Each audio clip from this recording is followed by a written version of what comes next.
So I want to tell a story about my strength coach, my ex old strength trainer. Not ex. That's like sounds like it ended on bad terms. He was one of the biggest role models I've ever experienced in my life, and he moved away. So my old strength trainer. If you don't understand the context, I made a whole video about him and my journey with him. But basically, picture a retired detective that worked for a federal law enforcement agency that was a pro boxer in a poor city. His parents were from Italy, with tattoos and jacked even into like his 60s. Who was basically the human embodiment of stoicism, but really the human embodiment of like pretty much would shape you into what it means to be a real man at the end of the day. What I believe, a real man is supposed to be in society anyway. But anyway, it's just an example of showing what it means to be a true man. So, long story short, I trained with this coach for years. And eventually, there just got to a point where convenience is kind of impossible. Not from price, very affordable, very cheap for the amount of value. It was almost free. It was basically free for the amount of value. Um, we actually owe him a lot of money. But an experience with him is just an example to go off that last video of what a truly I believe a real man carries himself is.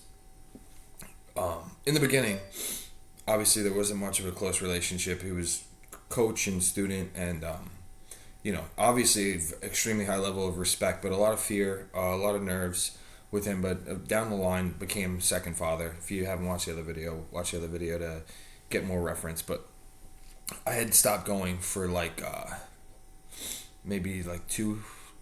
Not I don't want to say 2 years.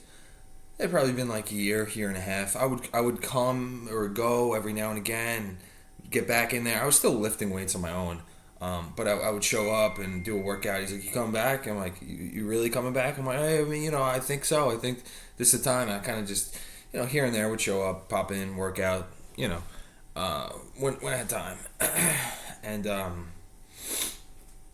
I remember I just kind of stopped going, just kind of fell off. Said, got lazy. It was easier to work out at my own gym and close to my apartment or my house, wherever I was living at the time. And it got to the point where my mom was sick for years, and I'll do a whole video on my backstory. But my mother had brain cancer and had basically been sick for years, and we had been taking care of her at home. And eventually, she got the flu. This was way before quarantine masks, much before 2020. She got the flu, and basically aspirated and vomit. And my father and I didn't know what to do, so we didn't take her to the hospital right away. We thought it was going to pass, and we didn't know what had happened. This is prior to me having any knowledge about things like that, or knowing anybody in the family that did, which is a totally different situation now. So we had let it sit, and then we ended up taking her to the hospital. She wound up basically one of the first day they were in the hospital. They're like, she's in no condition to go home, not today, ever. And basically, my dad and I were stunned. We're so, what do you mean we can't? We've been taking care of her, and no, this is different. What she's been through is she lost oxygen to her brain, hypoxic. She's gonna be, she's not gonna be the same. And she had already lost a lot of cognition from strokes and the brain cancer and the treatments. But they basically said basically, she's never getting up on her own again. She's never, which she kind of wasn't really at the time, but she was going through physical therapy and kind of getting to that place. But this was just, this was the end of any chance of recovery or and she had been technically on hospice at the time, but it had been a few years, and we still kind of thought maybe if you've ever been in that experience, you think maybe there's a chance. But this was basically the chance is over. There's no chance. So basically, accept it, enjoy the time. And she ended up going to a nursing home, and we would visit her obviously all the time, every day. I would try to go every day and frequently. And she would go. I would go. I worked overnights. Sometimes I would see her in the middle of the night, and she'd wake up and kind of look at me, and I like to think she knew it was, I'm a very religious, faithful person, so I know she knew I was there, so on some level. And I had worked overnights at the time, and I remember going. She had a small mat next to her bed. I remember asking one of the aides, "What is that for?" Like, I didn't understand. They were like, "She fell out of the bed last night," or something along those lines. So I remember going, and I remember I would see her after my shift when I worked overnight, and I would just lay there, and because it was comfortable and I was exhausted, but I had to make sure it happened. And I remember just waking up with a sheet on me one morning, and just being like, "What happened?" Like, "You fell asleep here. You've been here for a little bit," and it was just that level of devotion we had to my mom. Not to pat ourselves on the back, but if you knew my family growing up, my mom was the universe and the world. So when she was going through this, we were obviously crushed, and now that she's since then passed away, and obviously it's still has taken a toll on my family. But this is not about that. This video is about my strength coach that I just made a video about, and I remember this is just another example and lesson that he taught me was I hadn't seen him in at least a few months. I hadn't talked to him in a few months, probably over a year, and there's not many people that would respond like this. But I just texted him. I said, "Hey, my mom passed away," and he didn't say, "I'm sorry for your loss."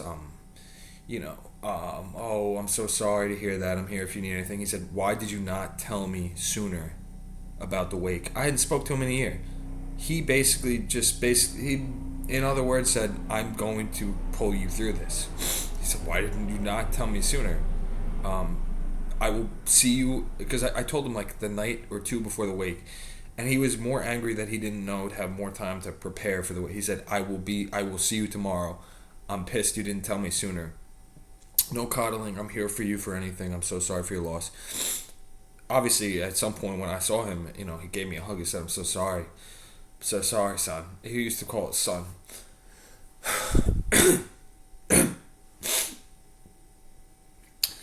And the next year, I just trained with him almost every single day, except for weekends, and he basically just pulled me through it. He's just basically said, "You're not going to let this defeat you. You're going to keep going forward. You're going to accomplish your goals, and you're going to set new goals, and you are going to accomplish them." And that's just a lesson that I think that we could all take as men coming up in society. It's not popular to talk about how you feel, or to really try to be there for other people. It's our society's really about lip service. "Oh, so sorry, here if you need anything." And our society's big on putting yourself first, and just things of that nature. And it's popular that men can't really have feelings or be sad and things like that. And here I am crying like a pussy on camera. Excuse my language. But this is what I think we should all strive to be like, and I'm not even on this level, and my father is. My father is the strongest man I've ever met, and I'll do a whole video devoted to that. But I've never experienced texting somebody I had a death in the family and not gotten an "I'm sorry for your loss," not gotten "Oh, I'm here for you," she's at peace now. Not getting basically, "You're an ass for not telling me sooner. I'm gonna pull you through this." I my only wish is that I pray that we could all have the strength to be men like that one day. And I hope you take something from this video, and please subscribe. Fresh off the grill. Thanks for watching.